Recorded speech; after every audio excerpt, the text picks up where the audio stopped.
السلام عليكم ورحمة الله وبركاته. اخواتي واحبابي في الله، اهلا بيكم في قناتنا قناة منوعات نور. جينا النهاردة حلقة جديدة من سلسلة المرأة والحمل، هنتكلم فيها عن التهاب المسالك البولية للحامل. قبل ما نبدأ الفيديو بتاعنا حابة افكركم باللايك والاشتراك في القناة وتفعيل زر الجرس عشان يوصلكم كل جديد، ونشير الفيديو عشان يوصل لأكبر عدد ممكن.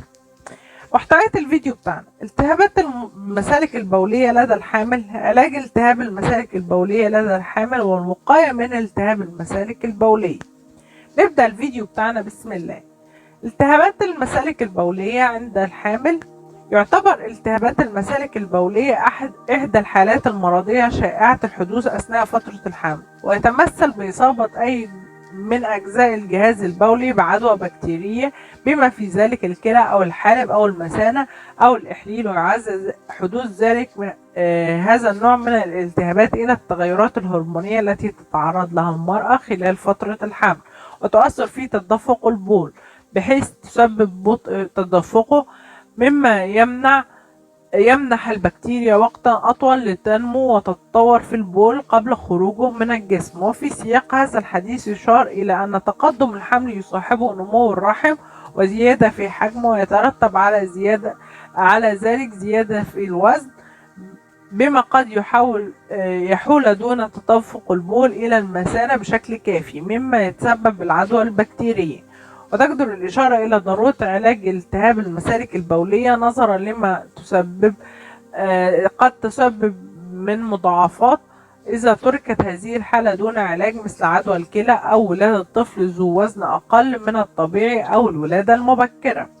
علاج التهابات المسالك البولية لدى الحامل. يمكن علاج هذه الحالة من خلال وصف المضادات الحيوية لمدة تتراوح ما بين 3 إلى 7 أيام، بحيث تزول الأعراض في غضون الأيام 3 الأولى من استخدام المضادات الحيوية الموصوفة.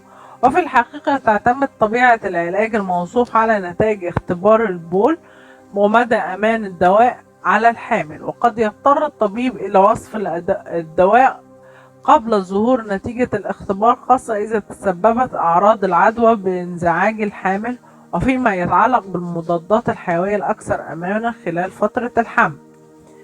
الوقاية من التهاب المسالك البولية لدى الحامل.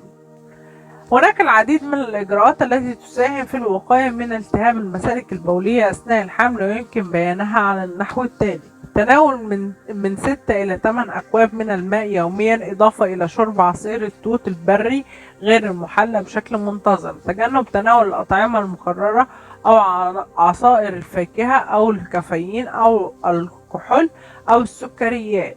اتباع نظام غذائي غني بفيتامين سي والزنك. التبول فورا بمجرد الشعور بالحاجة لذلك، مع الحرص على تفريغ المثانة بشكل تام عند التبول قبل الجماع وبعده. تجنب ممارسة العلاقة الجنسية أثناء فترة علاج التهاب المسالك البولية. الحفاظ على نظافة المنطقة التناسلية مع الحرص على تجفيف المنطقة جيدا بعد التبول. تجنب استخدام الصابون القوي أو الغسولات المهبلية أو الكريمات المعقمة أو بخاخات النظافة الأنثوية.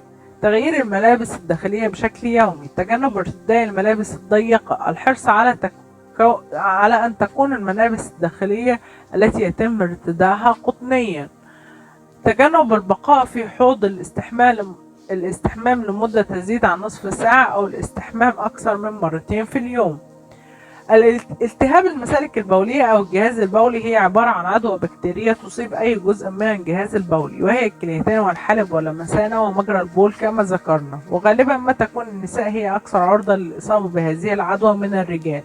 ويمكن تقسيم المسالك البولية إلى المسالك البولية العلوية والتي تشمل الكليتين والحالب، والمسالك البولية السفلية والتي تشمل المثانة ومجرى البول.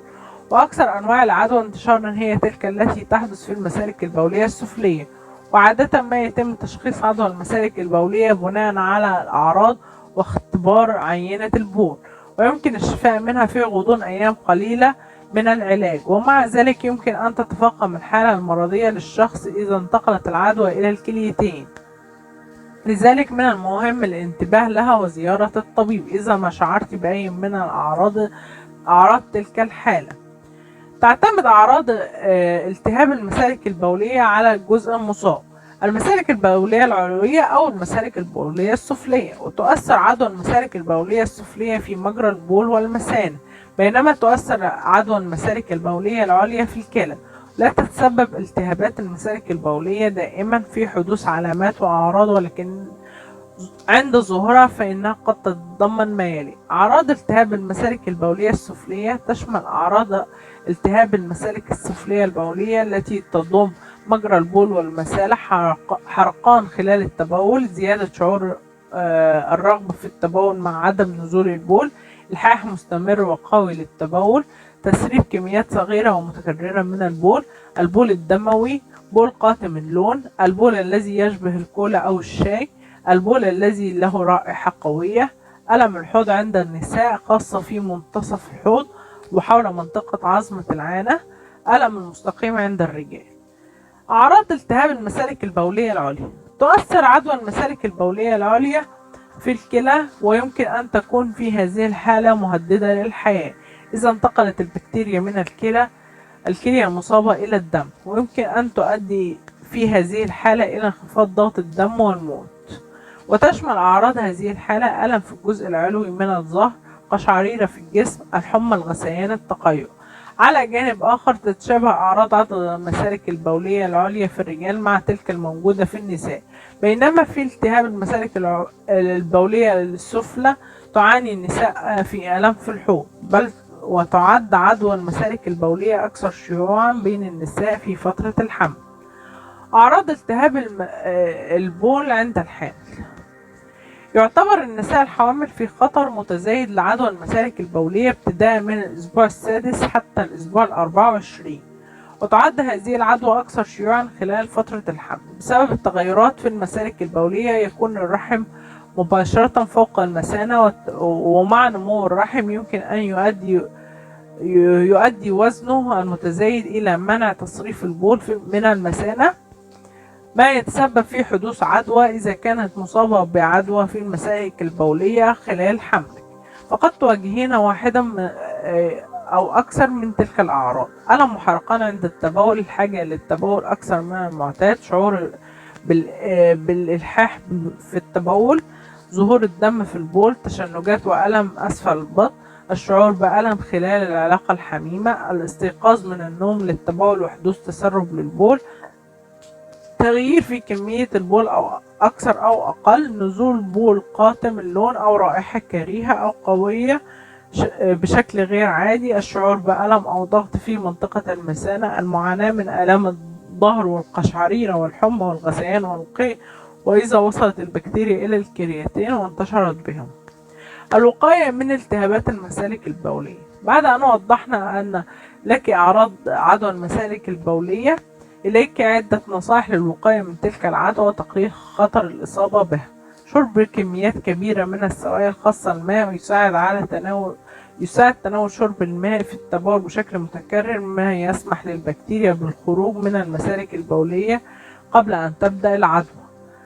شرب عصير التوت البري، تفريغ المثانة مباشرة بعد العلاقة الحميمة، وأيضا شرب كوب كامل من الماء للمساعدة في طرد البكتيريا. تغيير وسيلة منع الحمل، لأن بعض وسائل منع الحمل مثل الحجاب العازل أو الواقيات الذكرية قد تسبب نمو البكتيريا. تجنب منتجات النظافة الشخصية النسائية مثل الدش المهبلي، لأنها من المحتمل أن تؤدي إلى تهيج المثانة.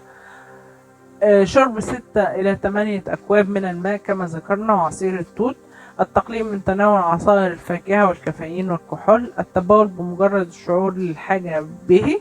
التبول قبل وبعد العلاقة الحميمة. تجنب العلاقة الحميمة خلال علاجك من عدوى المسالك البولية. الحفاظ على نظافة المنطقة التناسلية والتأكد من أن تمسح من الأمام باتجاه الخلف وليس العكس. تجنب استخدام الصابون القوي والدش المهبلي والكريمات المطهرة وبخاخات النظافة النسائية والمساحيق. وختاما، حاولنا من خلال هذا الفيديو أن نعرفك بأعراض التهابات المسالك البولية ونقدم لك نصائح للوقاية من الإصابة بهذه العدوى. كل ما عليك هو اتباع النصائح المذكورة بهذا الفيديو واستشارة الطبيب إذا ما شعرت بأي أعراض لاتخاذ خطوات التشخيص والعلاج المبكر. كده نكون خلصنا حلقتنا النهاردة. أشوفكم على خير في حلقة جديدة من قناتنا قناة منوعات نور. وقبل ما ننهي الحلقة بتاعتنا حابة أفكركم باللايك والاشتراك في القناة وتفعيل زر الجرس عشان يوصلكم كل جديد، ونشير الفيديو عشان يوصل لأكبر عدد ممكن. أشوفكم على خير والسلام عليكم ورحمة الله وبركاته.